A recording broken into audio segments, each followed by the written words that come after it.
நம்ம பார்க்க போகிற படத்தோட பேர் கலகலப்பு 2. அதுதான் படத்தோட பேர். இந்த படத்தில் பார்த்தீங்கன்னா செம்ம காமெடி பயங்கரமாகவே இருக்கும், நல்ல கதையாகவும் இருக்கும். வாங்க பார்க்கலாம். இப்போ எடுத்த உடனே பார்த்தீங்கன்னா ஒரு பெரிய மினிஸ்டர் இருக்காரில், அவர் வீட்டை தான் காட்டுவாங்க. இப்போ அவர் ஒரு தப்பான ஒரு வேலை பார்த்துருப்பாரு. அதுக்கான ப்ரூஃப் ஒரு ஆடிட்டர் கையில் கிடச்சிருக்கும். இப்போ அந்த வில்லனுங்கெல்லாம் என்ன சொல்லுவாங்க, பேசாமல் அவரை கொண்டுட்டு நம்ம அந்த ப்ரூஃப் எடுத்துக்கலாம் அப்படின்னு சொல்லுவாங்க. வேணாம் அது பெரிய கேஸாக போயிடும். அவர் பணம் கேட்டிருப்பாரு, அந்த அளவுக்கு பணத்தை அவர்கிட்ட கொடுத்துட்டு அவரோட அந்த லேப்டாப்பில் அவர்கிட்ட ப்ரூஃப் இருக்குது, அதை வாங்கிட்டு வந்துருங்க அப்படின்னு சொல்லிட்டு அந்த மினிஸ்டர் சொல்லுவார். இப்போ அவங்களுக்கு அந்த ப்ரூஃப் வேணும். ஸோ அந்த ஆடிட்டர் கேட்குற பணத்தை கொடுத்துட்டு அதை வாங்கிக்கலாம் அப்படின்னு சொல்லிட்டு இப்போ இவங்க என்ன பண்ணுவாங்கன்னா, போலீஸ்காரா ராதாரவி இருப்பார், அவர் தான் இப்போ மார்வேஷத்தில் அனுப்புவாங்க. நீங்கள் போங்க, உங்களுக்கு கூட ஒரு அசிஸ்டண்ட்டை அனுப்புகிறேன்னு சொல்லுவாங்க.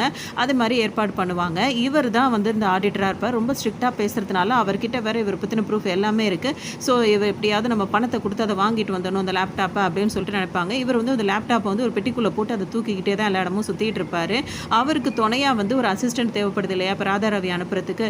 இப்போ இந்த படத்தை பார்த்தீங்கன்னா ஃபுல்லாகவே காசியில் தான் எடுத்திருப்பாங்க. ஸோ இவருக்கு லாங்குவேஜ் ப்ராப்ளம் வரக்கூடாது அப்படின்றதுக்காக ஒரு அசிஸ்டண்ட்டையும் ஏற்பாடு பண்ணியிருப்பாங்க. அவர் இனிமே தான் வருவார். சரி கவனமாக போயிட்டு வாங்கன்னு சொல்லிட்டு இந்த வில்லனும் அனுப்பிவிடுவார். இந்த டைமில் பார்த்தீங்கன்னா ஜெய் இருப்பார். அவருக்கு ரொம்ப வயசான தாத்தா அவங்கெல்லாம் இறந்துட்டு இருப்பாங்க. அவங்க ஃபேமிலி ரொம்ப கஷ்டத்தில் இருக்கும். அவங்க அப்பாவும் தாத்தாவும் என்ன பண்ணியிருப்பாங்க அப்படின்னு சொல்லிட்டு பார்த்தோம்னா, அவங்களுக்கு ஒரு பெரிய மேன்ஷன் ஒன்று சொந்தமாக இருக்கும். அந்த மேன்ஷனை யாருக்கோ ஒருத்தவங்களுக்கு 100 வருஷத்துக்கு லீஸ்க்கு கொடுத்துருப்பாங்க. அப்போ அந்த 100 வருஷம் முடிஞ்சிருக்கும். அதுக்கப்புறம் இப்போ என்ன ஆச்சுன்னு தெரியலன்னு சொல்லிட்டு இருப்பாங்க. அதை தெரிஞ்சு இவர் இங்கே கேட்க வந்திருக்கும் போது அவர் இந்த மாதிரி சொல்வார், என் தாத்தா இந்த மாதிரி பண்ணிட்டாரு, அது எங்கே இருக்குது, இப்போ என்ன எதுன்னு தெரியலன்னு உடனே அந்த சாமியார் இப்போ உனக்கு விஷயம் தெரிஞ்சிச்சுலப்பா, அந்த இடம் இங்கே தான் இருக்குது, நீ அங்கே போனீங்கன்னா உன் மேன்ஷன் உனக்கு கிடைக்கும் அப்படின்னு சொல்லுவார். ஏன்னா 100 வருஷம் முடிஞ்சிருச்சு. சரி நான் அங்கே கிளம்புறேன், காசிக்கு கிளம்புறேன்னு சொல்லுவார். அந்த ஜெயும் சொல்லுவார், ஏன்னா இப்போ காசியில் தான் அந்த மேன்ஷன் இருக்குது. ஸோ அதை பார்க்குறதுக்காக தான் அவர் போகிறார். இப்போ அங்கே பார்த்தீங்கன்னா செம்மையாக ஒரு ஆட்டம் பாட்டத்தோடு ஜீவா இருக்கார்ல, அவர் அறிமுகம், அதாவது அவரோட ஓப்பனிங் சீன் இது. அங்கே அவர் டான்ஸ் ஆடிட்டு இருப்பார். அப்போ தான் அவரோட மேன்ஷனில் இருக்கிற ஒருத்தர் டைம் ஆச்சு வா போகலான்னு சொல்லி கூப்பிடுவோம். இவங்க 2 பேரும் ரயில்வே ஸ்டேஷனுக்கு தான் வருவாங்க. அந்த ஸ்டேஷன்லேருந்து வர்றவங்கள எல்லாரையுமே எங்கள் மேன்ஷன் சூப்பரானது, அது இருக்கும் இது இருக்குன்னு எல்லாம் சொல்லிகிட்டே இருப்பாங்க. அப்போ தான் ராதாரவி வரும்போது அவரை இது மாதிரி சொல்லுவாங்க. அவரெல்லாம் அதெல்லாம் தேவையில்லைன்னு சொல்லிட்டு அவர் பாட்டுக்கு போயிடுவார். பின்னாடி ஜெய் வருவார். அவர் இவங்க சொன்ன பேரை கூகுளில் போட்டு பார்ப்பார். அந்த மாதிரி ஒன்றுமே காட்ட மாட்டேங்குது அப்படின்னோடனே, இப்போ அதெல்லாம் தான் சார் இருக்கும், அதெல்லாம் பழமையானது, அதெல்லாம் இருக்காது அப்படி இப்படின்னு சொல்லிட்டு இப்போ கூப்பிட்டு போவாங்க. சரி வரேன்னு சொல்லிட்டு அவரும் சொல்லிடுவார். அவரோட லக்கேஜை வாங்கிட்டு வலுக்கட்டாமல் அவரை கூட்டிகிட்டு வருவாங்க. உங்களுக்கு இந்த காசி பிடிச்சிருக்கான்னு கேட்கும்போது, காசி பிடிச்சிருக்கு, அதை விட வார்த்தைக்கு வார்த்தை நீங்கள் ஜின்னு பேசுகிறது எனக்கு ரொம்ப பிடிச்சிருக்கு ஜி அப்படின்னு சொல்லுவாங்க. இங்கேயே ஜெயும் இப்போ ஜீவாவும் ஃப்ரெண்ட் ஆகிடுவாங்க. சரின்னு சொல்லிட்டு, அதாவது அவங்க 2 பேருக்கு அறிமுகம் ஆகிடுச்சு. அப்போ அவங்க இப்போ வர்ற வழியில் பார்த்தீங்கன்னா அவங்க தங்கச்சி என்ன பண்ணுவாங்க அப்படின்னா, பூசணிக்காவெல்லாம் ரோட்லேருந்து பொறுக்கிட்டு இருப்பாங்க. உடனே ஜெய் சந்தோஷப்படுவார். பார்த்தீங்களா சார், வண்டியில் இதாகிடக்கூடாதுன்றதுக்காக எப்படி எடுக்கிறாங்க பாருங்கள் அப்படின்னோடனே, சீக்கிரம் வீட்டுக்கு நேரமாகுதுன்னு அவர் ஜீவாவும் சொல்லிட்டு போவார். வரேன்ட்டு இவங்க தங்கச்சியும் நின்று அதை பொறுக்கி எடுத்துகிட்டு இருப்பாங்க. இப்போ பார்த்தீங்கன்னா வீட்டுக்கு வந்துடுவாங்க.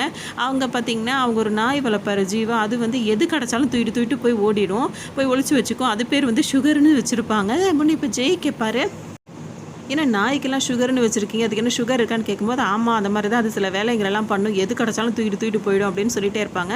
அதுக்குள்ளேயே இப்போ வெல்கம் ட்ரிங்க் எடுத்துங்கன்னு சொல்லிட்டு ஜீவாவோட பாட்டி இருக்காங்களா, அவங்க வெல்கம் ட்ரிங்க் கொடுப்பாங்க. பரவாயில்ல, உபசரிப்புலாம் பயங்கரமாக இருக்குன்னு ஜீவா சந்தோஷப்படுவார்.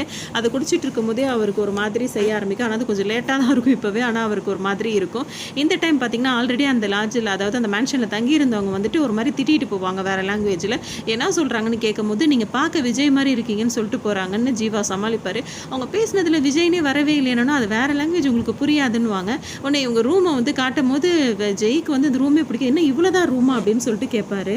ஏன்னா அந்த ரூம் சின்னதாக இருக்கும். என்னங்க ஸ்விம்மிங் பூல் இருக்குது, நீங்கள் ஸ்விம்மிங் பூலை காணும்னு கேட்கும்போது, பக்கத்துலேயே கங்கை ஆறு ஓடுது, இதை விடவோ உங்களுக்கு ஸ்விம்மிங் பூல் வேணும், ஏசிலாம் இருக்குன்னீங்க, அந்த ஜன்னலை திறந்து விட்டிங்கன்னா அப்படி காத்தரிக்கும் அப்படி இப்படின்னு சொல்லிட்டே இருப்பாங்க. இப்போ ஜெய்க்கு ரொம்ப கோவம். ஏன்னா ஒரு நாளைக்கு வாடகை 1000 ரூபான்னு சொல்லிட்டு இருப்பாங்க. அவருக்கு ரொம்ப வெறி ஏறிடும். சரின்னு பேசிக்கிட்டு அந்த கட்டிலில் உட்காரலான்னு உட்காருவார். அந்த கட்டில் பார்த்தீங்கன்னா டம்மாலும் உடஞ்சி அப்படியே உள்ளே போயிடும். நாளைக்கு ஆள் அதை ஸ்க்ரூ போட்டு சரி பண்ணிவிடுவாங்கன்னு ஒன்று ஜீவா சொல்லிட்டு இருப்பார். என்ன அப்படி பண்ணிகிட்டு இருக்கீங்க அப்படி இப்படின்னு திட்டிகிட்டு இருப்பார். ஆனால் எங்கள் காசை கொடுங்க, நான் வெளியே கிளம்புறேன்னு அவர் சொல்லும் போதே பார்த்தீங்கன்னா அவருக்கு வயிறு கலக்க ஆரம்பிச்சிடும். சரி நம்ம பாத்ரூம் இங்கே இருக்குன்னு சொல்லிட்டு அவர் கேட்பார். இங்கே பாருங்கள், பாத்ரூம் போகணுன்னா இங்கே ஸ்டே பண்ணுறதா இருந்தால் தான் போக முடியும், அதை கன்ஃபார்ம் பண்ணிங்கன்னா தான் போகும்போது, சரி நான் பண்ணி தொலைகிறேன், எனக்கு பாத்ரூம் எங்கே இருக்குன்னு அவர் கேட்கும். சரின்னு சொல்லவும் அங்கே போவார். அதுக்குள்ளே அவரோட தங்கச்சியும் அவங்க அம்மாவும் அவங்க பாட்டி இருக்காங்க, அவங்க நிற்பாங்க. இன்றைக்கி வெல்கம் ட்ரிங்க் கொடுத்து கொடுத்துட்டு அதுக்கப்புறம் வந்து இப்போ வந்து காலையில் வந்து பூசணிக்காய் பொரியல், பூசணிக்காய் கூட்டு, பூசணிக்காய் ஜூஸ்னு எல்லாம் பூசணிக்காவே சொல்லுவாங்க. இதுக்காக தான் ரோட்டில் பூசணிக்காய் பொறுக்குனீங்களான்னு இவர் ஜெய் கோவப்படுவார். நாளைக்கு பார்த்தீங்கன்னா தேங்காய் சாதம் தான். இங்கே வந்து கோவிலில் தேங்காய் உடைப்பாங்க, எல்லாம் தேங்காய் சாதம், தேங்காய் வெரைட்டியாக எல்லாமே இருக்கணும்னு அவருக்கு ஒன்றுமே சொல்ல முடியாது. உடனே உள்ளே ஓடிடுவார். இப்போ பாட்டிக்கிட்ட வந்து கேட்பாரு, எவ்வளோ மாத்திரை போட்டிங்க, அதாவது வயிறை கலக்கிறதுக்குன்னு கேட்கும்போது 2 போட்டோன்னொன்னே ரொம்ப லேட்டாக வேலை செய்யுது, நாளைக்கு இதுக்கு மேலே போடுறதா இருந்தால் 3 மாத்திரையாக போடுங்க அப்படின்னு சொல்லுவார் அதாவது ஜீவா. ஏன் அப்படின்னு பார்த்தீங்கன்னா இவ்வளோ நேரம் அவர் பேசி சமாளிக்க வேண்டியது, அது வந்தவொடனே அந்த ஜூஸை கொடுத்தாச்சு, இவ்வளோ நேரம் அப்புறம் தான் அவருக்கு வயிற்று கலக்கிருக்கு, அதனால் இனிமேல் வர கஸ்டமருக்கு வந்து 3 மாத்திரை ஸ்டார்டிங்லேயே போட்டு விட்ருக்கேன் ஜீவா சொல்லிட்டு இருப்பாரு. சரின்னு பாட்டியும் சரின்னு சொல்லுவாங்க. இதுக்கப்புறம் பார்த்தீங்கன்னா அந்த ஒரு ஹீரோயின் இருக்காங்கல்ல, அதாவது ஜெயோட ஹீரோயினாக ஒருத்தவங்க வருவாங்க, அவங்களோட அப்பா தான் இவராக இருப்பார். இவர் என்ன பண்ணுவாருன்னு இப்போ டென்ஷன் ஆகிட்டு இருப்பாரு. எனக்கு வந்து நீ இதை கொடுக்கல, அதை கொடுக்கல, வாடகை இது பண்ணல அப்படின்னு சொல்லிட்டு இருப்பாரு.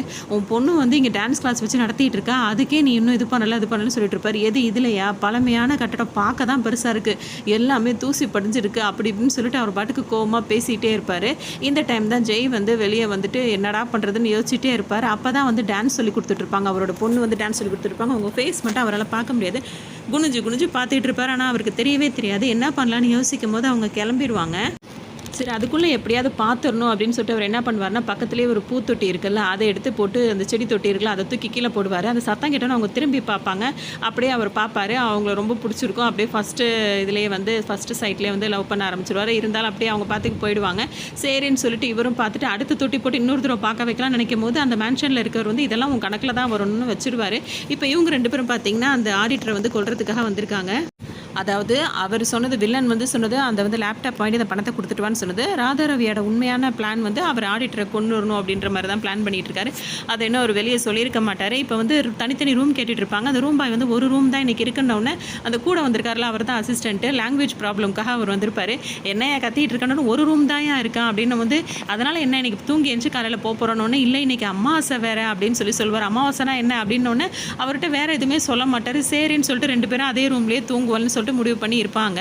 அந்த டைம் தான் பார்த்தீங்கன்னா ஜீவாவோட தங்கச்சிக்கு வந்து மாப்பிள்ளை பேசி வருவாங்க. ஸோ அவங்கக்கிட்ட பார்க்குறதுக்காக இப்போ வந்து இவர் என்ன கிண்டல் பண்ணுவாருன்னா, மாப்பிள்ளை வீட்டில் எல்லோரும் நல்லா இருக்காங்க, ஆனால் ஒருத்தர் மட்டும் ஒரு மாதிரியாக வாய் வச்சுட்டு வரானே யாருன்னு கேட்கும்போது அவன் தான் மாப்பிள்ளை அப்படின்னு சொன்னோன்னு அப்படியே சமாளிச்சுப்பாங்க. அதுக்கப்புறம் தான் அவங்களோட பொண்ணு வந்து கார் பார்க்கிங் பண்ணிகிட்டு இருக்கா, அவள் வெளியே தான் இருக்கானோன்னு ஜீவா வந்து நான் போய் கூப்பிட்டு வரேன் அப்படின்னு சொல்லிட்டு அவர் வருவார். அவர் வரும்போது தான் பார்த்தீங்கன்னா வந்துட்டு அவரோட ஹீரோயின் வந்து அங்கே வந்து அறிமுகமாவாங்க. இவங்க தான் ஜீவாவுக்கு ஹீரோயினாக இருப்பாங்க. இவங்க வந்து மாப்பிள்ளையோட, அதாவது ஜீவாவோட தங்கச்சிக்கு பார்த்த மாப்பிள்ளையோட தங்கச்சியாக இருப்பாங்க இவங்க. சரின்னு சொல்லிட்டு இப்போ 2 பேரும் அறிமுகமாகிப்பாங்க. இங்கே பார்த்தீங்கன்னா தண்ணி வரலன்னு சொல்லிட்டு அங்கே தங்கி இருக்கவர் சொல்லுவார், பக்கத்தில் தான் ஆறு வருதில், அங்கே போய் குளின்னு சொல்லிட்டு ஒரு பாட்டுக்கு போவார். அவரும் திட்டிட்டு அவர் பாட்டுக்கு ஒரு வேலையை பார்த்துட்டு இருப்பார். இந்த மாதிரி தான் அந்த மேன்ஷனை டெவலப் பண்ணாமல் இதே மாதிரி வச்சு ஓட்டிகிட்டு இருக்காங்க. இப்போ பார்த்தீங்கன்னா பொண்ணு வந்து ரெடியாகி வந்துட்டு இருப்பாங்க. ஜீவா வச்சுக்கன்னு வாங்காமல் பார்த்துட்டு இருப்பார். இவர் என்ன கேட்பாருன்னா, இப்போ உங்கள் தங்கச்சியை தடவை பார்க்குற மாதிரி பார்க்குறீங்கன்னு, ஏன் தங்கச்சியை பார்க்கல, மாப்பிள்ளையோட தங்கச்சியை பார்க்குறேன்னு சொல்லிட்டு ஜீவா சொல்லுவார். அதோட மாப்பிள்ளை எழுந்து நிற்கவும், ஜி உட்காருங்க மறைக்குது அப்படின்னா ஒரு பாட்டுக்கு சிரிச்சிட்டு இருப்பாரு. அப்போ இவங்க 2 பேரும் பேசிப்பாங்க. என் பையன் வந்து நல்லா சம்பாதிக்கிறான், வீட்டில் நல்ல வசதிகள்லாம் இருக்குது, நீங்கள் இந்த பழைய மேன்ஷனை இன்னும் வச்சு நடத்துகிறீங்க, அந்த பாரம்பரியமாக இருக்குது, அதனாலேயே உங்கள் சம்பந்தம் எங்களுக்கு ரொம்ப பிடிச்சிருக்குன்னு சொல்லிட்டு மாப்பிள்ளையோட அம்மா சொல்லுவாங்க. அது அந்த பொண்ணோட பாட்டிக்கும் ரொம்ப சந்தோஷமாக இருக்கும், எப்படியாவது பேசி முடிச்சணும்னு சொல்லிட்டு நினச்சிட்டே இருப்பாங்க. அந்த டைமில் தான் ஹீரோயின் இருக்காங்கல்ல, அவங்க வந்து என்ன இப்படியே சும்மா உட்காந்துருக்கீங்க, ஏதாவது ஆடுங்க பாடுங்க ஏதாவது செய்யுங்க, எங்கள் அண்ணனை இம்ப்ரெஸ் பண்ணுங்க அப்படின்னு சொல்லிட்டு சொல்லுவாங்க. எதுவும் எனக்கு இப்போ வர மாட்டேங்குது அப்படின்னு சொல்லும் போது, ஸ்டார்டிங் ட்ரிபிளா அப்படின்னு சொல்லிட்டு நான் பாட ஆரம்பிக்கிறேன், நீங்கள் கேட்ச் பண்ணிங்கன்னு சொல்லிட்டு அவங்க பாட ஆரம்பிப்பாங்க. அப்படியே இப்போ ஹீரோன்னு எல்லாம் ஆடுவாங்க. இங்கேயே அங்கே டான்ஸ் கிளாஸ் நடத்துகிறாங்களோ அந்த ஹீரோன்னு வருவாங்க, ஜெயும் வருவார். எல்லாரும் சேர்ந்து ஒரு ஆட்டமாக இருக்கும். அவங்க அழகாக பாட்டு பாடி ஆட்டம் போட்டுட்டு இருப்பாங்க. அப்போ பார்த்திங்கன்னா அந்த பாட்டு முடியும் போது பொண்ணு வந்து எனக்கு இந்த மாப்பிள்ளையை பிடிக்கல அப்படின்ன உடனே எல்லாரும் அதிர்ச்சி ஆயிடுவாங்க, என்ன செய்யுதுன்னே தெரியாது. உடனே மாப்பிள்ளை வீட்டில் இருக்கவங்க எல்லாருமே வந்து பொண்ணே பிடிக்கலன்னு சொல்லின உடனே எல்லாரும் சைலண்ட்டாக அங்கேருந்து கிளம்பிடுவாங்க. ஜீவா அழுகாத குறையாக இருப்பார், ஏன்னா அவர் அவ்வளோ ஆசையை வளர்த்துருப்பார். அதுக்குள்ளே தங்கச்சிக்கெலாம் அதுக்கு முன்னாடி அந்த பொண்ணு அவருக்கு அந்த அளவுக்கு பிடிச்சிருக்கும். திடீர்னு வந்து தங்கச்சி வந்து மாப்பிள்ளையை பிடிக்கலன்னு சொன்னதோ அவருக்கு என்னமோ ஏதோ தெரியலையே அப்படின்னு சொல்லிட்டு ரொம்ப யோசனையிலேயே இருப்பார். அதோட அவங்களும் கிளம்பி போனதோட இப்போ என்ன பண்ணுவாருன்னா, அவங்கெல்லாம் போனதோட இப்போ தங்கச்சிக்கிட்ட வந்து சத்தம் போடுவார், ஃபோட்டோ உன்கிட்ட காட்டி உனக்கு பிடிச்சிருக்குன்னு சொன்ன உடனே தான் நான் மாப்பிள்ளையை வர சொன்னேன் அவங்க வீட்டில் இருந்து, இப்போ இதுக்கிட்ட பிடிக்கல அப்படி இப்படின்னு சொல்லிட்டு கேட்பாரு. நான் என்ன பண்ண முடியும், அவர் என்ன சொன்னாருன்னு உனக்கு தெரியுமான்னு சொல்லிட்டு சொல்லுவாங்க. மாப்பிள்ளைக்கு வந்து கல்யாணத்துலலாம் ஆர்வம் இருக்காது. அவர் சன்னியாசம் போகணுன்னு தான் ஆர்வப்பட்டிருப்பாரு. "நீங்க அழகா இருக்கீங்க. ஆனா என்ன போய் முட்டாள்தனமா செலக்ட் பண்ணிட்டீங்க.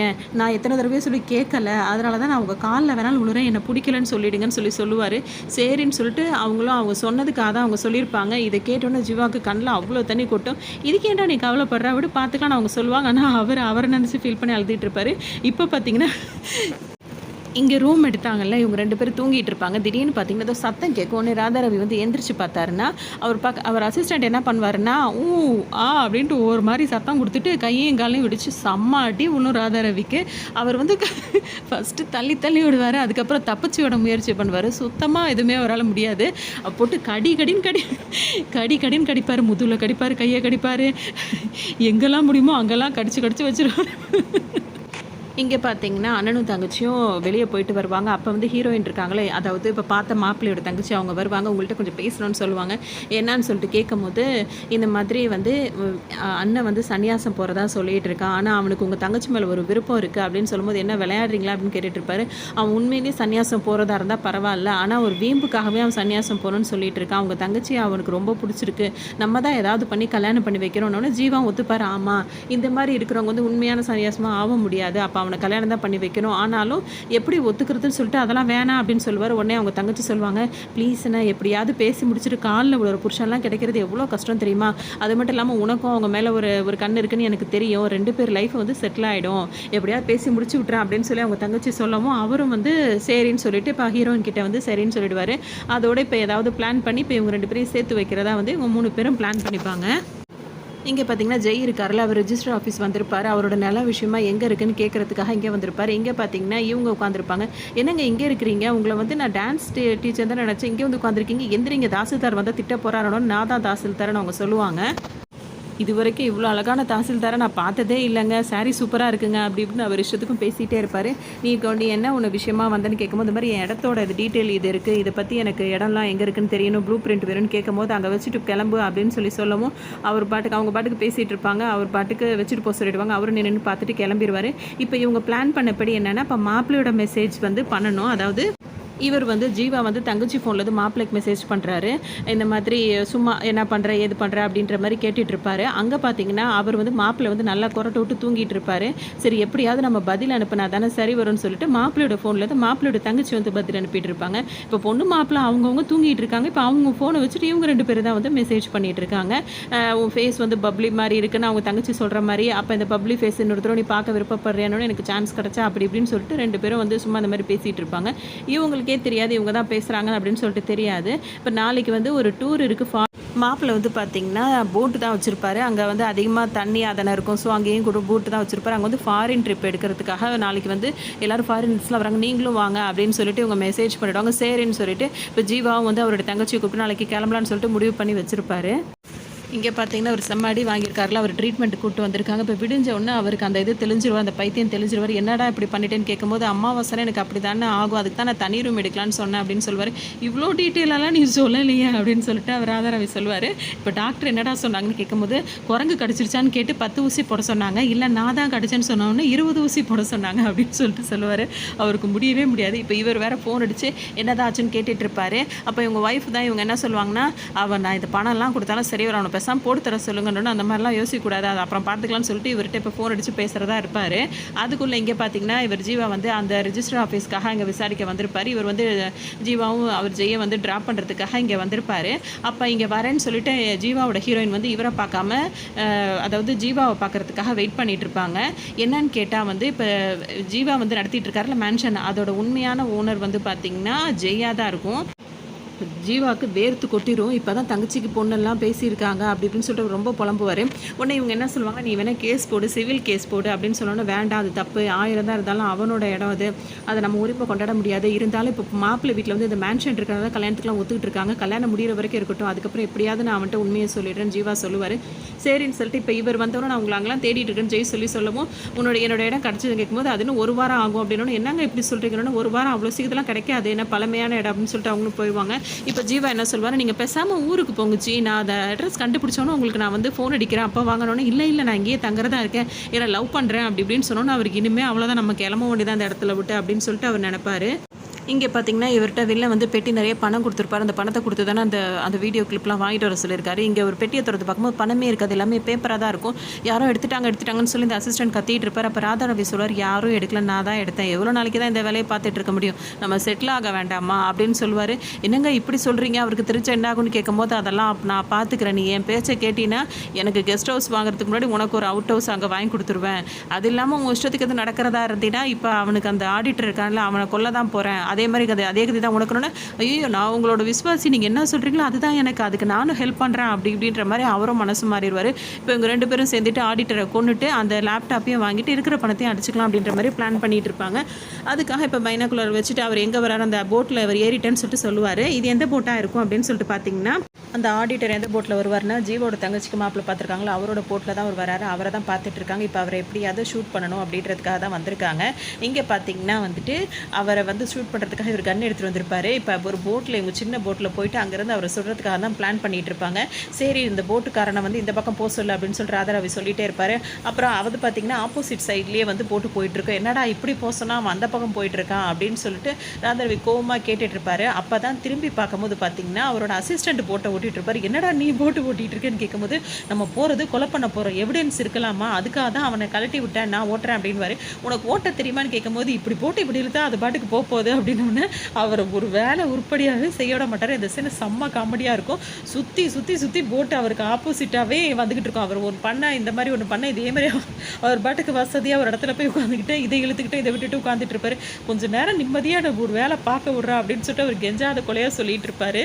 ஓட்ட தெரியாமல் போட்டை ஓடுறதுனால இஷ்டத்துக்கும் போட்டு சுற்ற ஆரம்பிச்சிடும். அவருக்கு ராதாரவிக்கு மயக்கமே வந்துடும். ஐயோ எனக்கு மயக்கமே வருது அப்படி இப்படின்னு சொல்லிட்டு ரொம்ப ஒரு மாதிரி டயர்டாகி உட்காந்துட்டு இருப்பார். அந்த டைமில் பார்த்தீங்கன்னா இப்போ ஜீவா இருக்காருல்ல, அவரை பார்த்தோன்னா அவர் பார்த்து வச்சுருக்க மாப்பிள்ளை வந்து, என்ன அண்ணனும் தங்கச்சியும் வந்துட்டு என்ன ட்ராமா போடுறீங்களா, இப்போ பார்த்தாலும் இப்படி தெரியும் அப்படின்னு ஒரு மாதிரி பேசுகிறோன்னு ஜீவாவுக்கு கோவம் வந்துடும். என்னடா நினச்சிட்டு இருக்க, நீ தானே நைட்டு மெசேஜ் பண்ணி வர சொன்ன அப்படின்னா நான் மெசேஜ் பண்ணேன் அப்படின்னு சொல்லிட்டு மாப்பிள்ளை கேட்பாரு. உடனே அவரோட தங்கச்சி வந்து சமாதானம் பண்ணி இப்போ ஜீவாவை தனியாக கூப்பிட்டு வருவாங்க. நான் தான் வந்து மெசேஜ் பண்ண, அவன் தூங்கிட்டான், எப்படியாவது இவங்களை சேர்த்து வைக்கணுன்றதுக்காக நான் தான் மெசேஜ் பண்ண சொல்லும்போது, உடனே ஜீவா வந்துட்டு நீங்கள் தான் மெசேஜ் பண்ணிக்கலாம், என் தங்கச்சி 6 மணிக்கு தூங்கிட்டா, நான் தான் மெசேஜ் பண்ணேன்னு சொல்லவும், என்ன ஒரு ஒத்துமை பார்த்தீங்களான்னு சொல்லிட்டு அவங்க கேட்கும்போது, ஆமாம் ஜீவா ரொம்ப சந்தோஷப்படுவார். இப்போ அவங்க என்ன சொல்லுவாங்க, 2 பேருமே தூங்கு மூஞ்சுன்னு சொல்லிட்டு இருப்பாங்க. அப்போ தான் இவங்க என்ன பண்ணுவாங்கன்னா, இந்த மாதிரி ஷால் எடுத்து இப்படி மேலே போடு, இப்படி இடிக்கிற மாதிரிலாம் செய்ய அப்படி இப்படின்னு இஷ்டத்துக்கு சொல்லி கொடுத்துட்ருப்பாங்க. அவங்க தங்கச்சிக்கு ஒன்றும் புரியாது. அவங்க செய்கிறது எல்லாமே சொதப்பலாக தான் இருக்கும். என் அண்ணன் வந்து இந்த மாதிரிலாம் சொல்லி கொடுத்து அனுப்புகிறானா அப்படி இப்படின்னு சொல்லிட்டு அவர் வேறு இஷ்டத்துக்கும் பேசிகிட்டு இருப்பார். அவங்க பாட்டுக்கு பாவம் போல் அவரே சுற்றி வந்துட்டு இருப்பாங்க. இது ஒரு பக்கம் இது போயிட்டு இருக்குமோ, அவங்க 2 பேர் சேர்ந்து அவரை கொல்றதுக்கே முயற்சி பண்ணிட்டு இருப்பாங்க. ஆனால் சுத்தமாக அவர் எந்த வேலையுமே அவர் பண்ணவே விட மாட்டார்.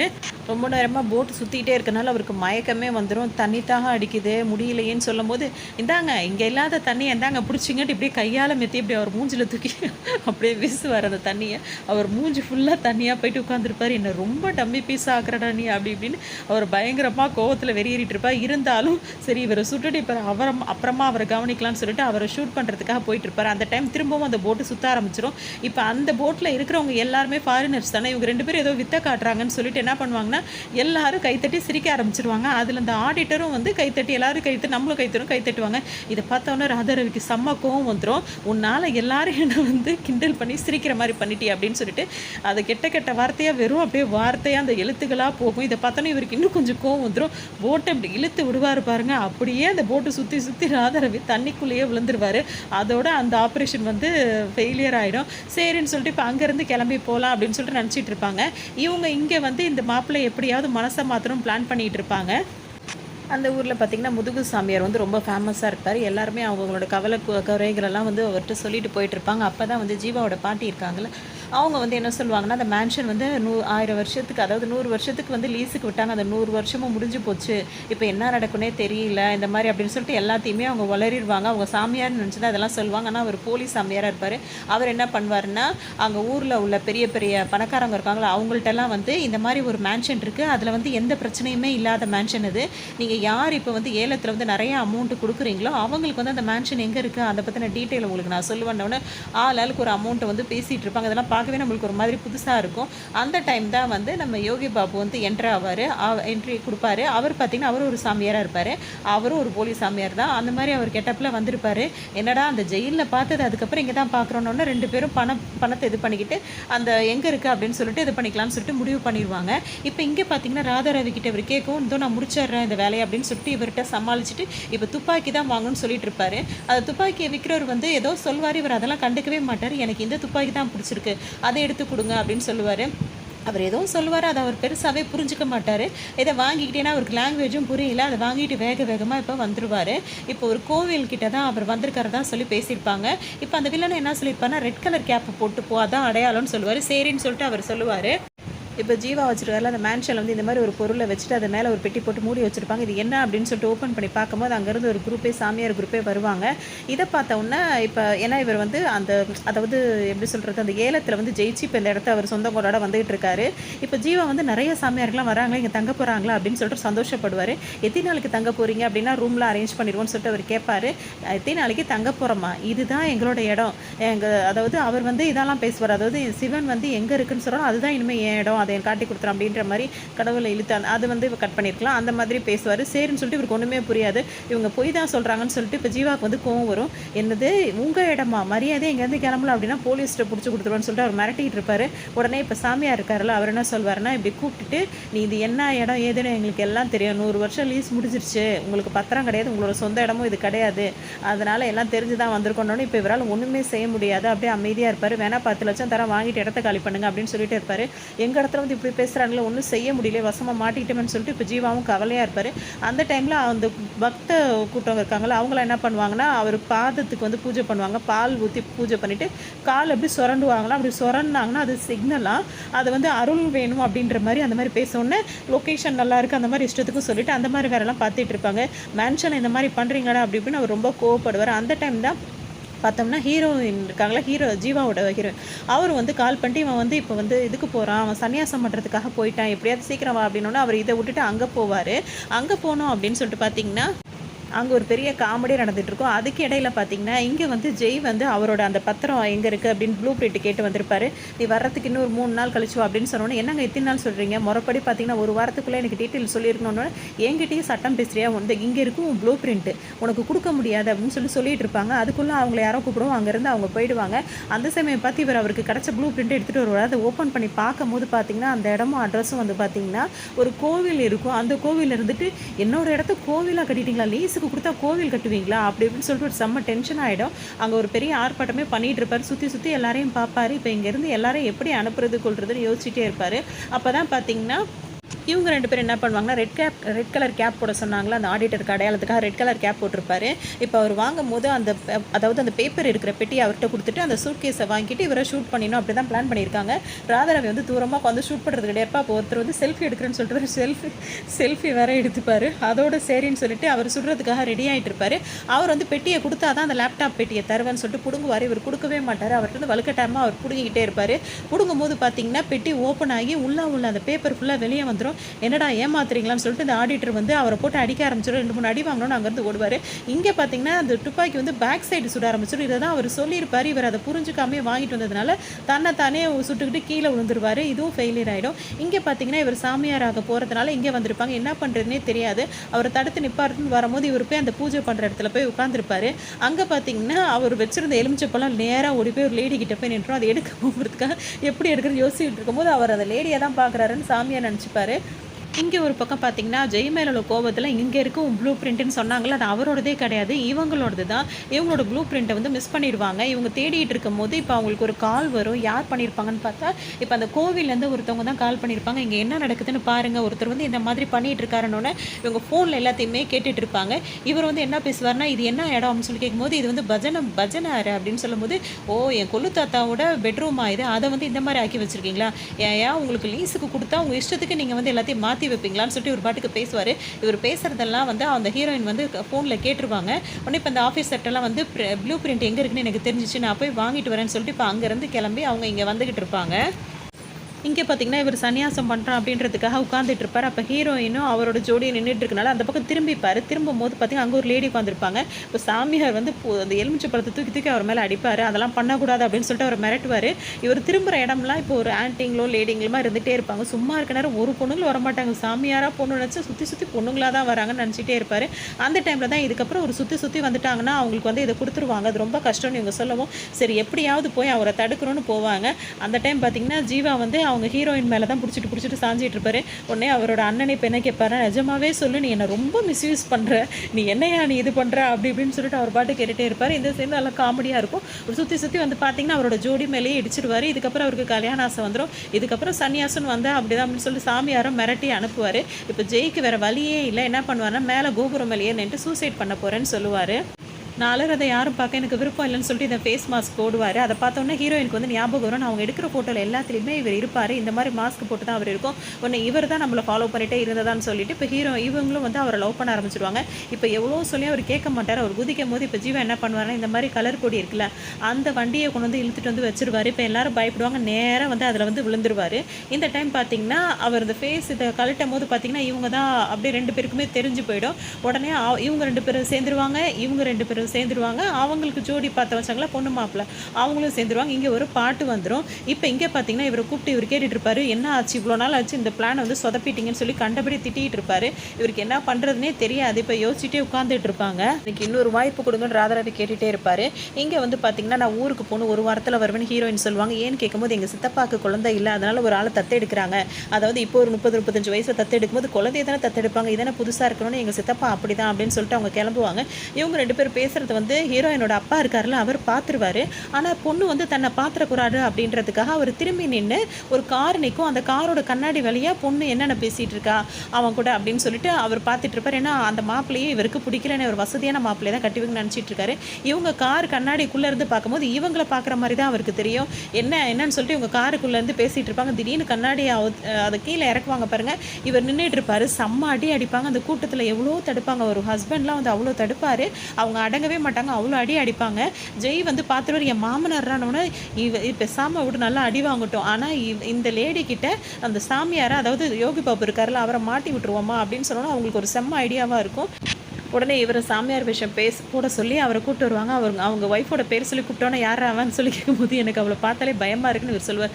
நாங்கள் சொல்கிறத மரியாதையாக சொல்லுன்னு சொல்லிட்டு ஜீவாவும் ஜெயும் பின்னாடி பக்கம் உட்காந்துக்கிட்டு அந்த லேடியை கூப்பிட்டு இந்த மாதிரி இதுக்காக தான் வந்திருக்க, உன் குடும்பத்தில் எப்படி ஒரு பிரச்சனை இருக்குது, நீ என்ன தேடி வந்திருக்கு, அது உனக்கு கிடைக்கணும் போது நான் அதுக்கு எப்படி என்ன செய்யணும் எது செய்யணும்னு சொல்லிட்டு அவர் கேட்கும்போது இவங்க 2 பேர் சொல்லிக் கொடுக்குறதெல்லாம் அவர் சொல்லிகிட்டே இருப்பார்.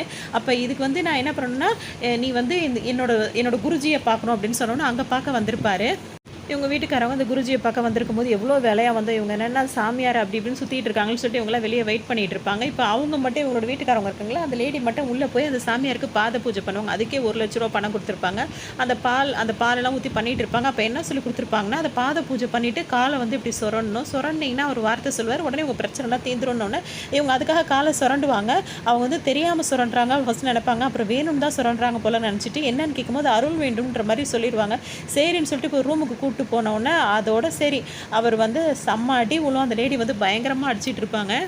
மூஞ்சிக்கு நான் கேட்குறேனா அப்படின்னு சொல்லிட்டு இவங்க கேட்பாங்க. இன்னும் 5 அடி கூட சேர்த்து அடிச்சுக்கானா மூஞ்சியை பற்றி நீ பேசாதன்னு சொல்லிட்டு யோகி பாபுவும் சொல்லிட்டு இருப்பாரு. இவங்க 2 பேரையும் தூக்குங்காரு. அதாவது அவர் வந்து என் பகவானை எப்படி சொல்லாதீங்க சொல்லி கேட்டுட்டு இருப்பாரு. 2 பேரையும் தூக்குங்க அப்படி இப்படின்னு சொல்லிட்டு இப்போ கூப்பிட்டு போய் நினச்சி அடிப்பாங்க. இப்போ இங்கே வந்து தங்கச்சிக்கு வந்து மாப்பிள்ளை வீட்டிலேருந்து இப்போ சம்மந்தம் பேசியிருக்காங்களா அதை நிச்சயம் பண்ணுறதுக்காக வரும். அந்த டைம் தான் வந்து என்னன்னா இப்போ அவர் வந்து ஐயர் இருக்கார்ல அவர் வந்து அந்த பத்திரத்தை வாசிப்பார். யாருக்கு வந்து ஜெய்யோட தாத்தா வந்து அந்த பத்திரத்தை அந்த மேன்ஷனை கொடுத்தாரோ அந்த தாத்தாவோட பேர்லாம் போட்டிருப்பாரு. அது ஜெய் பார்த்தோன்னா அவருக்கு ஒரு டவுட் வந்துடும். அப்போ நம்ம தேடி வந்த இதுதானா அப்படின்னு சொல்லிட்டு இப்போ வெளியே போய் அந்த கல்லை எடுத்து பார்ப்பாரு. வேற பேர் கூட வைக்காம அந்த பின்னாடி பக்கம் அவர் தாத்தாவோட பேரா இருக்கும், முன்னாடி பக்கம் இவங்க வேற பேர் வச்சு நடத்திட்டு இருப்பாங்க. அட பாவீங்களா இது கூட செலவு பண்ணாமல் இப்படியான்னு சொல்லிட்டு யோசிச்சுட்டு இருக்கும்போது அவர் அந்த ஃபங்க்ஷனுக்கு எடுக்காம ஒரு ஓரமாக நின்றுட்டு அவரோட அந்த கண்டுபிடிச்சதை மட்டும் காட்டுவார். ஜீவா அதை பார்த்த உடனே இப்போ எல்லாரும் எந்திரிச்சு வருவாங்க. என் மேன்ஷன்லேயே தங்கியிருந்து என்கிட்டயே வாடகைலாம் வாங்கியிருக்கீங்கன்னு ஜெய் சொல்வார். பாட்டி உடனே சொல்லுவாங்க அவன் கெட்டவன்லாம் கிடையாதுப்பா, தங்கச்சி கல்யாணத்துக்காக தான் அப்படி அப்படின்னு. இப்போ ஜீவா என்ன சொல்லுவாங்கன்னா பாட்டியும் தங்கச்சியும் கூப்பிட்டு உடனே கிளம்ப முடியாது, ஒரு 3 நாளில் கிளம்பிடும்னு சொல்லும் போது அப்படிலாம் கிடையாது, இந்த இத்தனை வருஷமாக இந்த இதை வந்து பாதுகாத்து வச்சுருந்தது நீங்கள் தான், எனக்கு எவ்வளோ உரிமை இருக்கோ அந்தளவுக்கு உங்களுக்கும் உரிமை இருக்குது அப்படின்னு சொல்லிட்டு ஜெய் சொல்லுவார். சரின்னு சொல்லிட்டு இவங்க 2 பேருக்கு ரொம்ப சந்தோஷமாக போயிடும்.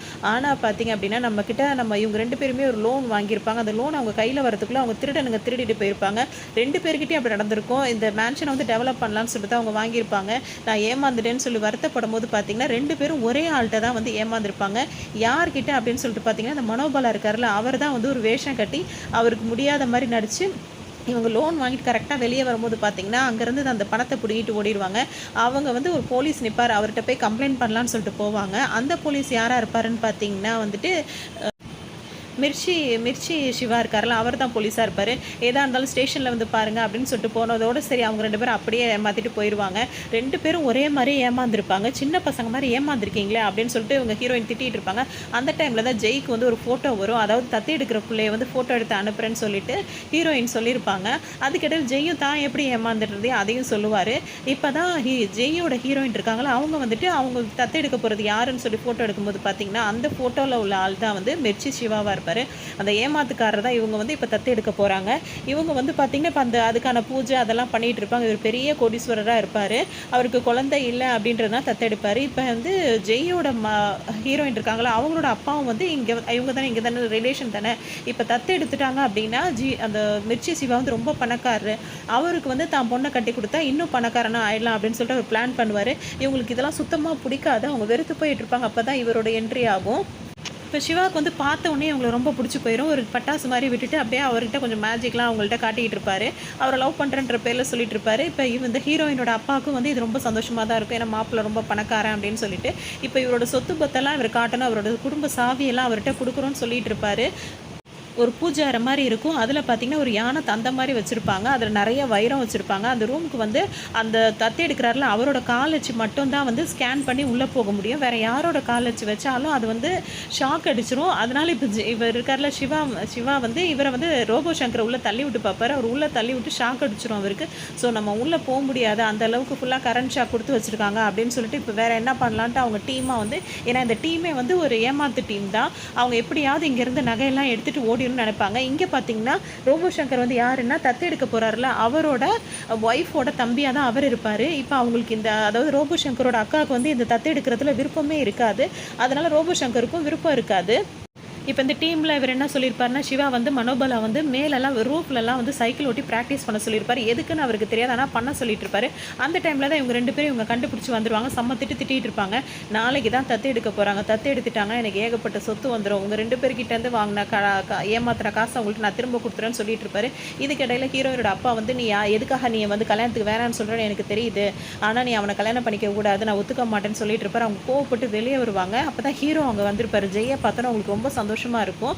உடனே அவங்க சிரிக்கும் போது பார்த்தீங்கன்னா பதிலுக்கு அவர் சிரிச்சிட்டு இருப்பாரு. அதை கட் பண்ணி இடையில வந்துட்டு சிவா இருக்காருல, அவர் வந்துட்டு சிரிப்பார். ஏன்னா என் ஆள் எப்படி இருக்கா அப்படின்னு சொல்லிட்டு கேட்பாரு. என்னது ஊ ஆளான்னு சொல்லிட்டு ஜெய் கேட்கும்போது ஆமாம் ஏன் ஆளு தான் அப்படின்னு சொன்னோன்னா அவருக்கு ரொம்ப வெறி ஏறிட்டு இருக்கும். அதோட சரின்னு சொல்லிட்டு இவங்க 2 பேரும் கொஞ்ச நேரம் பேசிகிட்டு இருப்பாங்க. இது ஹீரோயினோட அப்பாவுக்கு பிடிக்காது. இவனை எப்படியாவது ஏதாவது செய்யணும்னு சொல்லிட்டு அடியாளுக்கு வந்து ஃபோன் அடிச்சிருவாரு. நீங்கள் அனுப்புங்க நாங்கள் பார்த்துக்குறோம் அப்படின்னோடனே நான் அவனை மயக்க மருந்து அடிச்சு கட்டி மூட்டையில் கட்டி தூக்கி வீசுகிறேன், பிடிச்சிட்டு போய் செம்ம அடி போடுங்க அப்படின்னோடனே சரின்னு சொல்லிட்டு அவனுங்களும் சரின்னு சொல்லி ஓகே சொல்லிடுவாங்க. இப்போ அவரை வந்து ஸ்ப்ரே அடித்து கொள்ள போகணும். இதுக்கடையில் இவங்களுக்கு வந்து இந்த தத்து எடுக்கிறதுல விருப்பமே இருக்காது. ஏன் நீ ஒரு மாதிரி இருக்குன்னு சொல்லிட்டு அக்காட்ட பேசும்போது அவர் எதுவுமே செய்யலடா, அப்புறம் எப்படிடா குழந்தைன்னு ஒன்று இருக்கும் அப்படின்னு அவன் ஒன்றும் செய்யாமல் தான் வந்து குழந்தைய தத்து எடுக்கிறான். உன் மேலே பழி போட்டுட்டு அப்புறம் எதுக்காக நீ கலங்கிட்டு இருக்கேன், நீ கலங்காத, அவன் எப்படி தத்து எடுக்கிறான் அப்படின்னு சொல்லிட்டு பார்க்குறேன் அப்படின்னு சொல்லி இந்த தத்தை வந்து நான் கேன்சல் பண்ணுறேன், நான் ஆளை வச்சு அவரை தூக்குறேன்னு சொல்லிட்டு இவரும் வந்து அக்காக்காக அதை செய்கிறதா இருப்பார். இவங்க 2 பேரும் பேசிகிட்டு இருப்பாங்க. எப்படியாவது நம்ம இங்கேருந்து போயிடணும், அப்பா வந்து வேறு மாப்பிள்ளைக்கு நம்மளை கல்யாணம் பண்ணி கொடுக்குறாரு அப்படின்னு சொல்லிட்டு இருப்பாங்க. இவங்க கொஞ்சம் இவர் சமாளிச்சிட்டு இருப்பார். ஏன்னா அவர் வேறு வேலையாக வந்திருக்காரு. அந்த டைமில் தான் இங்கே காட்டுவாங்க. இங்கே யோகி பாபு இவரும் வந்து இங்கேயே வேலைக்கு ஆள் வச்ச மாதிரி அவங்க நினச்சி அடிச்சிட்டு இருப்பாங்க. வா கிரிக்கெட் விளையாடலான்னு சொல்லி கூப்பிடுவாங்க. நான் பேட்டிங்காக பவுலிங்கான்னு கேட்கும்போது நீ தான் ஸ்டெம்புன்னு சொல்லிட்டு அவர் போட்டு அடின்னு அடிப்பாங்க. அவர் வந்து என்ன சொல்லுவாருன்னா, அவனும் தப்பாகவே போடுறோம், இவனும் தப்பாகவே அடிக்கிறான்டா, ஒரு தடவை அடிக்க மாட்டோம், ஒவ்வொரு தடவையும் இவரே அடி வாங்கிட்டு இருப்பாரு. அதை இவர் சொல்லுவார். இவர் வந்து ரொம்ப திமிரா சொல்லுவார், ஏன் மாடுலேஷனில் சொல்கிறா அப்படின்னு சொல்லும் போது அங்கே அடி விழுந்துடும். இவரும் வந்து ஏமாத்திட்டான்னு சொல்லிட்டு இவருக்கும் செம்ம அடி விழுந்துடும். இந்த மாதிரி ஒரு பக்கம் அடிச்சிட்டு இருப்பாங்க. அப்போ தான் இவருக்கு கால் வரும். யார் பேசுவாங்க அப்படின்னு சொல்லிட்டு பார்த்தோம் அப்படின்னா அந்த ஆடிட்டர் தான் பேசுவார். இதுக்கப்புறம் உங்களுக்காகலாம் வெயிட் பண்ணிகிட்டு இருக்க முடியாது, இன்னும் நான் சொன்ன டேட்குள்ளே எனக்கு வரல அப்படின்னா இதை ஒப்படைக்க வேண்டிய இடத்துல ஒப்படைச்சிருவேன்னு சொல்லிட்டு மிரட்டுவார். உங்களுக்கு ரொம்ப டென்ஷனாக இருக்கும். இங்கே என்ன பண்ணிகிட்டு இருப்பாங்க அப்படின்னு சொல்லிட்டு பார்த்தீங்கன்னா, இப்போ உள்ளே போக முடியாது, என்னென்னமோ ட்ரை பண்ணி பார்ப்பாங்க, கயிறை உள்ளே போடுவாங்க, அது இதுன்னு பார்த்து ஒன்றுமே செய்ய முடியாது. இப்போ இவங்க கேட்டுட்டு இருப்பாங்க, என்னடா தம்பி ஏதாவது ஏற்பாடு பண்ணியான்னு. ஏற்பாடு பண்ணிட்டு தான் இருக்கேன், நாளைக்கு அந்த தத்து கண்டிப்பாக நடக்காது, அவனை ஆளை வச்சு கடத்த சொல்லியிருக்கேன், நீ கவலைப்படாமல் இரு அப்படின்னு சொல்லுவாங்க. இதுக்கிடையில ஜெய்யோட மாமனார் இருக்கார்ல, அவர் என்ன பண்ணுவார் அப்படின்னா, அவங்க பொண்ணு வீட்டு விட்டு ஓடிடக்கூடாது அப்படின்றதுக்காக அவங்க தூங்கும் போது ரூமை பூட்டிட்டு வெளிப்பக்கமாக பூட்டிட்டு அவரும் அந்த பக்கம் போயிடுவார். அவங்களுக்கு ரொம்ப கஷ்டமாக இருக்கும். ரோபோ சங்கருக்கு பார்த்தீங்கன்னா கண்ணாடி போடாமல் கண்ணு தெரியாது. ஸோ அவரை வந்து இப்படியாவது மடக்கி பிடிக்கணும்னு தான் பிளான் பண்ணிட்டு இருப்பார். ஆனால் அங்கே நடக்கிற கலாட்டால அவரோட கண்ணாடி வந்து கலண்டு விழுந்துரும். அந்த கண்ணாடியே ஜீவா, அதாவது இவருக்கெல்லாம் சிவா வந்து எடுத்து கொடுப்பாரு. சரின்னு சொல்லிட்டு அந்த கண்ணாடியை வாங்கி போட்டுட்டு இருப்பாரு. இந்த டைம் பார்த்தீங்கன்னா அந்த ஹீரோயினோட அப்பா இருக்காருல்ல, அவர் என்ன பண்ணுவார்னா, இவங்க நம்ம 2 பேரும் இங்கே போயிடலாம், இவங்க 2 பேர் பேசிகிட்டு இருப்பாங்க, வா போயிடலாம், இங்கே இருந்தாருன்னா சரி வராதுன்னு சொல்லவும் சரின்னு சொல்லிட்டு அவர் வந்து நான் ஒரு வேலையாக வந்திருக்கேன்னு அப்போ என்ன பார்க்க வரலன்னு அவங்கள்ட்ட ஒரு சண்டை நடக்கும். சரின்னு சொல்லிட்டு இவர் என்ன பண்ணுவார், பேசிட்டு போகும்போது இவர் முகத்தில் வந்து ஒரு ஸ்ப்ரே அடிச்சிடுவார். அது வந்து பாடி ஸ்ப்ரேவாக இருக்கும். பார்த்தீங்கன்னா அவர் என்ன நினச்சிப்பாருன்னா மயக்கம் மருந்து நினச்சி அடிச்சுட்டு அவர் மூட்டையில் போட்டு கட்டிகிட்டு இருப்பார். இது ஜீவா பார்த்துருவார். அவர் நல்லா போட்டு மூட்டையை போட்டு கட்டிட்டு இப்படி எடுக்கும் போது பார்த்தீங்கன்னா தவறி போய் அவர் போய் விழுந்துருவார். கீழே வந்து லாரியில் இவங்களாம் வெயிட் பண்ணிட்டு இருப்பாங்க. அவரை மூட்டை கட்டி இங்கே அனுப்புவாங்க, அவனை நம்ம அடிக்கணும்னு சொல்லிட்டு இவரே வந்து மூட்டையில் வந்து தலைகீழாக வந்து விழுந்து மண்ணுக்குள்ளே தலை போயிடும். ஸோ இவர் தான் அந்த ஆளுன்னு சொல்லிட்டு அவரையே போட்டு சம்மாடி அடிச்சுக்கிட்டு இருப்பாங்க. அதை வந்து ஜீவா வந்து பார்த்துட்டு அவரை வந்து காப்பாற்றிடுவார், ஜெய்யை காப்பாற்றிடுவார். ஏன் உங்கள் அப்பா என் மேலே பாடி ஸ்ப்ரே அடிச்சாருன்னு தெரிலன்னு சொல்லிட்டு அவங்க 2 பேரும் ஒரு பக்கம் பேசிகிட்டு இருப்பாங்க. இங்கே இவர் இருக்காருல ரோபோ சங்கர் வந்து பார்த்திங்கன்னா சிவாவை வந்து மூட்டை கட்டி அனுப்பி விட்ருவார். அது வந்து வாழைத்தாராக மாறி போயிடும். அந்த வாழைத்தாரை வச்சுட்டு உட்காந்துட்டு இருப்பாங்க. இது என்ன செய்யறேன்னு கேட்கும் போது அது மூச்சு திணற அது இருக்கும் போது செம்மாடி அடிங்கன்னு சொல்லும் போது உடனே அது உயிர் போகிற வரைக்கும் அடிக்கன்னு சொல்லிடுவாங்க. அந்த ஆளுங்கள்லாம் என்ன சொல்லுவாங்கன்னா, இந்த வாழைத்தாருக்கு எப்போ உயிர் போகிறது, அது வரைக்கும் அந்த வாழைத்தாரை தொங்க விட்டுட்டு எல்லாரும் அதை சுற்றி உட்காந்துட்டு இருப்பாங்க. அவர் ஆளை வச்சு பேசிட்டு இருக்காரு, இவங்க அந்த வாழைத்தரை வச்சுட்டு இருக்காங்க. மடியில் வச்சு தான் இப்போ முறை செய்யணும். இப்போ மடியில் உட்காரவே முடியாது. பார்த்தீங்கன்னா அந்த தொப்பையில் வலிக்கி வந்து சிவா விழுந்துட்டு இருப்பாரு. இவங்க 2 பேரும் அவரை கூப்பிடும் போது அவர் கண்டுக்கவே மாட்டார். அதுவே அவங்களுக்கு கோவமாக இருக்கு, அவன் திரும்ப ஏமாத்த பிளான் பண்ணிட்டான் அப்படின்னு சொல்லிட்டு இப்போ ரோபோ சங்கர் என்ன செய்வார்னா, அந்த பிளானில் அவன் தப்பிச்சா என்ன, இப்போ ஒரு ட்ரெஸ் ரெடி பண்ணியிருக்கோம், அந்த ட்ரெஸ்ஸை போட்டால் வந்து மாடு வந்து அவனை முட்டி தூக்கிடணுன்னு அந்த ட்ரெஸ்ஸை பார்த்தீங்கன்னா வந்துட்டு இவர் போட்டுருவார். அந்த ட்ரெஸ்ஸை அவர் போடுறதுக்குள்ளேயே அவர் துரத்த ஆரம்பிச்சிருவாங்க. ஜீவாவும் ஜெயும் துரத்த ஆரம்பிச்சு அவர் பாட்டுக்கு ஓடிட்டு இருப்பார். இவர் மாட்டிடுவார். மாட்டு கொம்புல உட்காந்துக்கிட்டே இவர் ஊர்வலம் வருவார் வையாபுரி. இதோடு இவங்க 2 பேரும் மாப்பிள்ளையை நாங்கள் ரெடி பண்ணி கூட்டு வரோம்னு சொல்லிட்டு, அதாவது பையனை தத்திட்டு நாங்கள் கூட்டு வரோம்னு சொல்லிட்டு இங்கே ஓடிக்கிட்டு இருப்பாங்க. அவரை துரத்த அவர் பாட்டுக்கு இஷ்டத்துக்கு ஓடிட்டு இருப்பார். அந்த டைமில் தான் இப்போ மனோபாலை வந்து ரூஃப்லலாம் ப்ராக்டிஸ் பண்ண சொன்னார்ல, அது இங்கே வேலை செய்யும். அவர் இங்கே மேலே அழகாக சைக்கிள் ஓட்டிட்டு வருவார். அவர் கூடயே டபுள்ஸ் போவாங்க. எல்லாரும் ஆச்சரியமாக பார்த்துட்டு இருப்பாங்க, என்னடா இப்படிலாம் பண்ணிகிட்டு இருக்காங்க அப்படின்னு சொல்லிட்டு பார்த்துட்டு இருப்பாங்க. அவரை துரத்திட்டு இவங்களாம் விடுவாங்க. ரோபோ சங்கர் ஒரு பக்கம் அந்த மிர்ச்சி சிவாவை துரத்திட்டு வருவார். அப்போ ஜீவாவும் ஜெய்யும் அந்த செவரெலாம் தாண்டி ஓடுவாங்க. அதை பார்த்து ரோபோ சங்கர் இதை ஜம்ப் பண்ணி ஓடிடலான்னு சொல்லிட்டு மேலே ஜம்ப் பண்ணுவார். ஒரு செவரில் போய் மாட்டிக்குவார். உடனே கீழே அவங்க ஆள்லாம் நின்றுக்கிட்டு இருப்பாங்க. நீங்கள் கீழே விழுங்க, நாங்களாம் கேட்ச் பிடிச்சிக்கிறோன்னு சொல்லிட்டு இப்படி கையை கட்டி நின்றுக்கிட்டு இருப்பாங்க. ஒழுங்காக பிடிச்சிருவீங்களடா அப்படின்னு சொல்லிட்டு இருப்பாங்க. கரெக்டாக ஒரு உழுற நேரம் பார்த்தீங்கன்னா ஒரு மாடு வந்து வையாபுரி சுற்றிட்டு இருக்கும்ல, அது வந்தவொடனே எல்லாரும் வேடிக்கை பார்க்க ஆரம்பிச்சிருவோம். கரெக்டாக அவர் கீழே வந்து விழுந்துருவார். அடி மேலே அடியாக அவருக்கு விழுந்துக்கிட்டே இருக்கும். அதெல்லாம் செம்ம காமெடியாக இருக்கும் இந்த ஜோக்கெல்லாம். சரி, அதுலேருந்து தப்பிச்சு வரலான்னு சொல்லிட்டு வரும்போது ஜீவா ஜெய் 2 பேரும் சிவா மேலே கல்லெட்டு தருவாங்க. அவங்களும் இவர் மேலே கல்லெட்டு தருவாங்க. 2 கல்லும் வந்து அவங்க மேலே விழுவாது. 2 பேர்த்துக்கு நடுவில் இவர் வந்து நின்றுவார். எல்லா கல்லும் மேலே மாறி வந்து விழுந்துட்டு இருக்கோம். ஒரு வழியாக இவர் தான் பயங்கரமாக சைக்கிள் ஓட்டுறாரு. இந்த மாதிரி தேங்காய் மட்டையெல்லாம் கிடக்கும், அதில் அழகாக சைக்கிள் ஓட்டிட்டு போயிட்டு இருப்பாரு. இந்த டைமில் பார்த்தீங்கன்னா ஜீவாவும் ஜெயும் இருக்காங்களா, அவங்க வந்து இவர் கஷ்டப்பட்டு எடுத்து அந்த யானை அந்த வைரத்தை வந்து எடுத்துகிட்டு போயிடுவாங்க. அது கோவம் தாங்காமல் இப்போ சிவா என்ன பண்ணுவார், துப்பாக்கி எடுத்து சுட போவார். கரெக்டாக ரோபோ சங்கரோட பேக்கில் சுட்டுருவார். அதுவே அவருக்கு ஒரு மாதிரி இன்னும் கொஞ்சம் பயங்கரமாக அடிபட்டுரும். திரும்பவும் அவங்கள்ட்ட அதை பிடுங்கிக்கிட்டு ஒரு ஓட பார்ப்பார். ஏன்னா இப்போ ஹீரோயின் வந்து இப்போ ஊருக்கு கிளம்பிட்டு இருக்காங்க. இவரும் ஊருக்கு போவார். அவங்க வந்து இவங்க பிடிச்சி இழுத்தவுடனே இங்கே விழுந்துருப்பாங்க. அவர் கையில் உள்ள அந்த தந்தத்தில் வந்து அந்த வைரம்லாம் இருக்கும், அது ஹீரோயின் கையில் மாட்டிக்கும். இது என்னத்துக்குன்னு சொல்லிட்டு இங்கே தூக்கி எறிஞ்சிருவாங்க. அங்கே பெட்டெல்லாம் வச்சுருப்பாங்க, அதாவது பெட்ஷீட்லாம் வச்சுருப்பாங்கல்ல, அந்த இடத்துல வந்து அதை தூக்கி போட்டு அவங்க பாட்டுக்கு போயிடுவாங்க. அதில் என்ன இருக்குன்றது ஹீரோயினுக்கு தெரியாதனால அப்படி இருக்கும். இங்கே பார்த்தீங்கன்னா இந்த ஹீரோயின் வந்து வண்டி எடுக்கிறேன்னு சொல்லிட்டு அவங்க ஒரு வேலையாக வந்திருப்பாங்க. அந்த நேரம் பார்த்தீங்கன்னா பின்னாடி அந்த ஆடிட்டர் இருக்காருல்ல, அவர் வந்து ஒரு இதில் மாட்டிட்டு ஊர்வலம் மாதிரி போய் அவருக்கு அதில் பெரிய ஆக்சிடென்ட் ஆனதுனால எப்படி இருக்கும்னா, பாதி ஒரு 10 நிமிஷம் ஞாபகம் வரும், 10 நிமிஷம் மறதி ஆகிடும், 10 நிமிஷம் இப்படியே தான் இருக்கும். அவர் இதுலேயே அவர் கொஞ்சம் மென்டல் ஆகிடுவார். இப்போ வீட்டுக்கு வந்துட்டு ரொம்ப யோசனையிலேயே இருப்பாங்க. இவங்களுக்குள்ளேயே ஒரு சண்டை வந்துடும். அவங்க சண்டை போட்டுட்டு இருக்கும்போது பார்த்தீங்கன்னா யார் ஜெயிச்சாங்க அப்படின்றத வந்து அந்த மென்டலாக இருக்காருல்ல, அவர் வந்து நின்றுட்டு நீ தான் ஜெயிச்சா அப்படின்னு சொல்லிட்டு இருப்பாரு. இது யார் இந்த கேரக்டர்னு கேட்கும்போது தான் ஹீரோயின் சொல்லுவாங்க, இந்த மாதிரி தெரியாமல் ஆக்சிடென்ட் ஆகிடுச்சு, எங்கே இவர் யார் என்னன்னு தெரியாமல் வெளியே அனுப்ப முடியாதுல்ல, அதனால தான் நான் மென்ஷனுக்கு கூட்டிகிட்டு வந்துட்டேன்னு டாக்டர்கிட்ட கேட்டேன்னு கேட்குது. டாக்டர் வந்து அப்பப்போ மெமரி லாஸ் போன மாதிரி திரும்ப வந்துடும் அப்படின்னு சொன்னாங்க அப்படின்னு சொல்லிட்டு இவங்க பாட்டுக்கு இருப்பாங்க. இப்போ இவர் யார் என்னன்றது அவங்களுக்கு எதுவுமே தெரியாது. அந்த டைமில் தான் யோகி பாபு அவங்க நினச்சி போட்டு அடிச்சுக்கிட்டு இருப்பாங்க. அந்த டைமில் தான் அவங்களுக்கு ஒரு ஃபோன் கிடைக்கும். அதில் நம்ம ஆசிரமத்துக்கு ஃபோன் பண்ண அப்படின்னு சொல்லும்போது, வேணாம், ஆசிரமத்துக்குலாம் ஃபோன் பண்ணுறதுக்கு முன்னாடி நம்ம இங்கே நம்மளை இவ்வளோ கஷ்டப்படுத்துகிறாங்க, நம்ம பக்தர்களுக்கு தெரிவித்தோன்னா அவங்க வேறு மாதிரி பண்ணிவிடுவாங்கன்னு சொல்லிட்டு 2 பேருமே மாறி மாறி செல்ஃபி கேமரா ஆன் பண்ணிவிட்டு இந்த மாதிரி அவங்களோட கஷ்டத்தெல்லாம் சொல்லி வீடியோ எடுத்து அதை அப்லோட் பண்ணன்னு பார்த்தா நெட் இருக்காது. அதையும் அவங்க கண்டுபிடிச்சி திரும்ப அவங்களுக்கு தர்மடி விழுந்துட்டுருக்கும்.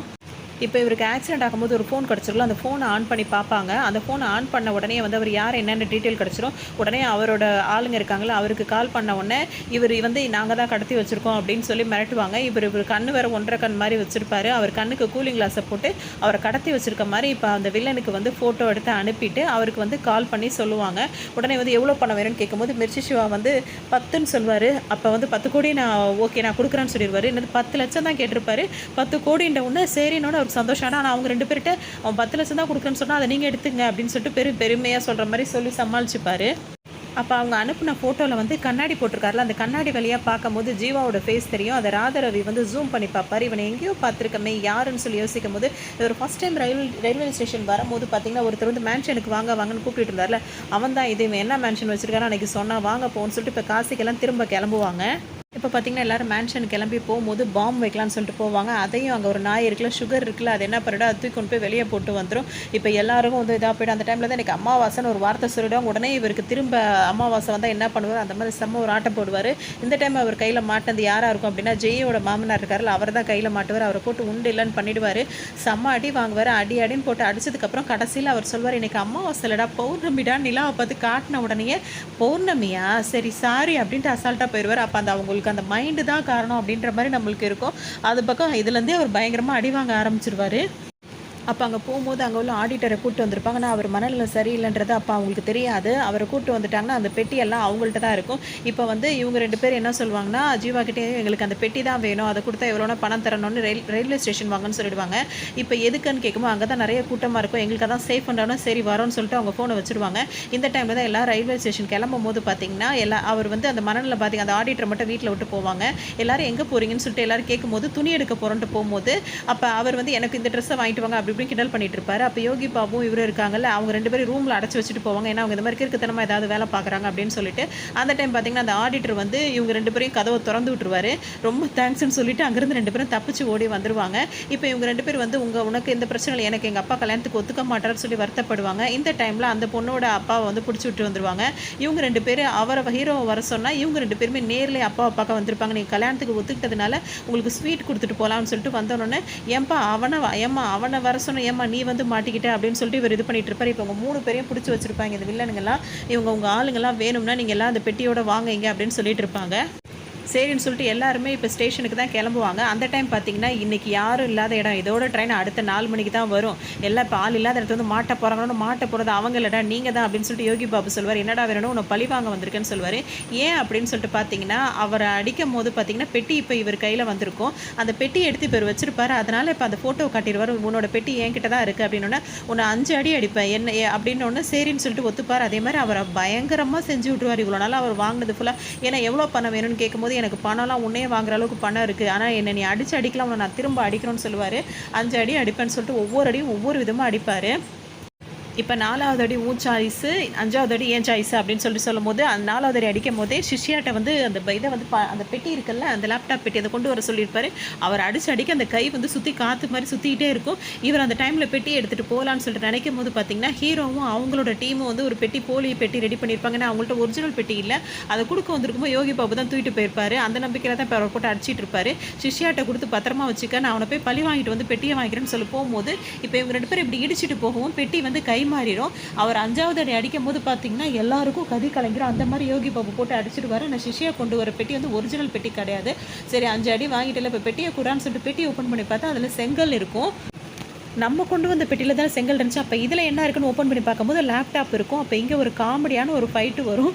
எல்லோரும் மாறி மாறி அடிச்சுப்பாங்க. இவர் தான் ரொம்ப அடி வாங்குவார். இவர் வாங்கின அடியில் அவரோட பல்லு ஒன்று விழுந்திருக்கும். அது அப்பா அவருக்கு தெரியாது. சுற்றி ஒவ்வொருத்தட்டியாக போய் பேசும் போதெல்லாம் அவங்க வந்து அடின்னு போட்டு அவர் காரணம் இல்லாமல் அடிச்சுட்டே இருப்பாங்க. இவர் என்ன சொல்லுவாருன்னா அவனை நான் 5 அடி அடிச்சிட்டேன்டா அப்படின்னு சொல்லிட்டு வாடா தப்பிச்சு போகலான்னு, ஏன் முன்னாடி நீ அடிக்கல, ஏன் முன்னாடி நீ அடிச்சாதான் நான் வருவேன்னு சொல்லிட்டு சிஷ்யர் வரை இப்போ வரமாட்டேன்னு சொல்லி வம்பு பண்ணிட்டு இருப்பாரு. சரி இவன் வேற இப்படி வம்பு பண்ணுறானே அப்படின்னு சொல்லிட்டு திரும்பவும் அந்த இடத்துல கிடைச்ச கேப்பை விட்டு தப்பிக்காமல் திரும்பவும் அவன் அடிக்கிறதுக்காக வந்துட்டு இருப்பாரு. அந்த டைமில் தான் யோகி பாபு ஒரு ட்ரே மாதிரி இருக்கும், அதாவது ஒரு ட்ராலி, அதில் அந்த சண்டையில் அவர் விழுந்தவொன்னே அவர் மேலே வந்து இந்த வில்லனும் விழுந்துருவார். இந்த நேரத்தில் வந்து பயமுறுத்தாதீங்க சார், எனக்கு பயமாக இருக்குது அப்படி இப்படின்னு சொல்லிட்டு ஒரு பயந்துக்கிட்டே இருப்பார். இப்போ நீங்கள் அந்த கத்தியால் அவனை குத்துங்கன்னு சொல்லும் போது அந்த கத்தி எடுத்து குத்தும் போது அது ரிவர்ஸில் அந்த ட்ரெயினில் பட்டு திரும்ப அவர் மேலேயே வந்துடும். அந்த காமெடி செம்ம காமெடியாக இருக்கும். இப்போ இதே இவங்க கையில் கிடச்சிரும். அதாவது இந்த தந்தத்துக்குள்ளே ஃபுல்லாக வைரம் தான் இருக்குது. இப்போ யார் கையில் கிடைக்கணும், இவங்க கையில் கிடைக்கும். போலீஸ்ன்னு சொல்லிட்டு இவங்க வருவாங்க, எல்லாரையும் அரெஸ்ட் பண்ணுறேன்னு சொல்லிட்டு உடனே அந்த வில்லன் வந்து கையை தூக்கி விளங்க மாட்டதுக்காக நிற்பார். இவங்க நேராக போய் அந்த மிர்ச்சி சிவா இருக்கார்ல அவரை அரெஸ்ட் பண்ணிட்டுவார். அது அவர் வச்சிருக்க சூட்கேஸ் என்னோடதுன்னு சொல்லும் போது இப்போ எங்கள் குற்றவாளி கையில் இருக்கிறதுனால நீங்கள் ஹெட் ஆஃபீஸ் வந்து வாங்கிக்கிங்க அப்படின்னு சொல்லிட்டு போவாங்க. சரின்னு சொல்லிட்டு அவங்க 2 பேரும் போகிறது இவங்க 2 பேரும் பார்த்துட்டு இருப்பாங்க. எல்லாரும் பார்த்தா அவங்க 2 பேரும் கை கோர்த்துட்டு போவாங்க. அப்போ தான் அவங்களுக்கு தெரியும். அதுக்கு முன்னாடி இந்த மிர்ச்சி சிவா என்ன செய்வார்னா அந்த தந்தத்தை வாங்கி இவர் கையில் கொடுத்துருவாரு. ஏன்னா அவருக்கு கொடுக்க வேண்டிய கடன் இருக்குல்ல, அதனால இதை அவங்க வச்சுக்கிட்டுன்னு சொல்லிட்டு இப்போ அவங்க கையில் அந்த சூட்கேஸ் இருக்குது, அதை எடுத்து 2 பேரும் கையை கொடுத்துட்டு போவாங்க. அப்போ தான் அவங்க காட்டின கார்டு பார்த்தீங்கன்னா ஆதார் கார்டு காட்டியிருப்பாங்க. டாட்டான்னு காட்டிட்டு அவங்க பாட்டுக்கு போவாங்க. இந்த டைம் யோகி பாபு திருந்த மாட்டார். இதெல்லாம் அந்த 2 ஹீரோயினும் வச்சுக்கணுவாங்க. பார்த்துட்டு இருக்கும்போது அவங்க 2 பேரும் எப்படி கரெக்ட் பண்ணலான்னு சொல்லிட்டு இவர் யோசிச்சுட்டே இருப்பார். மொத்தமாக சொல்லணும் அப்படின்னா சிரிச்சு வயிறு வலியே வந்துற அளவுக்கு செம்ம காமெடியாக சுந்தர்சி இந்த படத்தை எடுத்திருப்பாரு. இந்த கதை உங்களுக்கு ரொம்ப பிடிச்சிருக்குன்னு நினைக்கிறேன். இன்னொரு கதையில் சந்திக்கலாம்.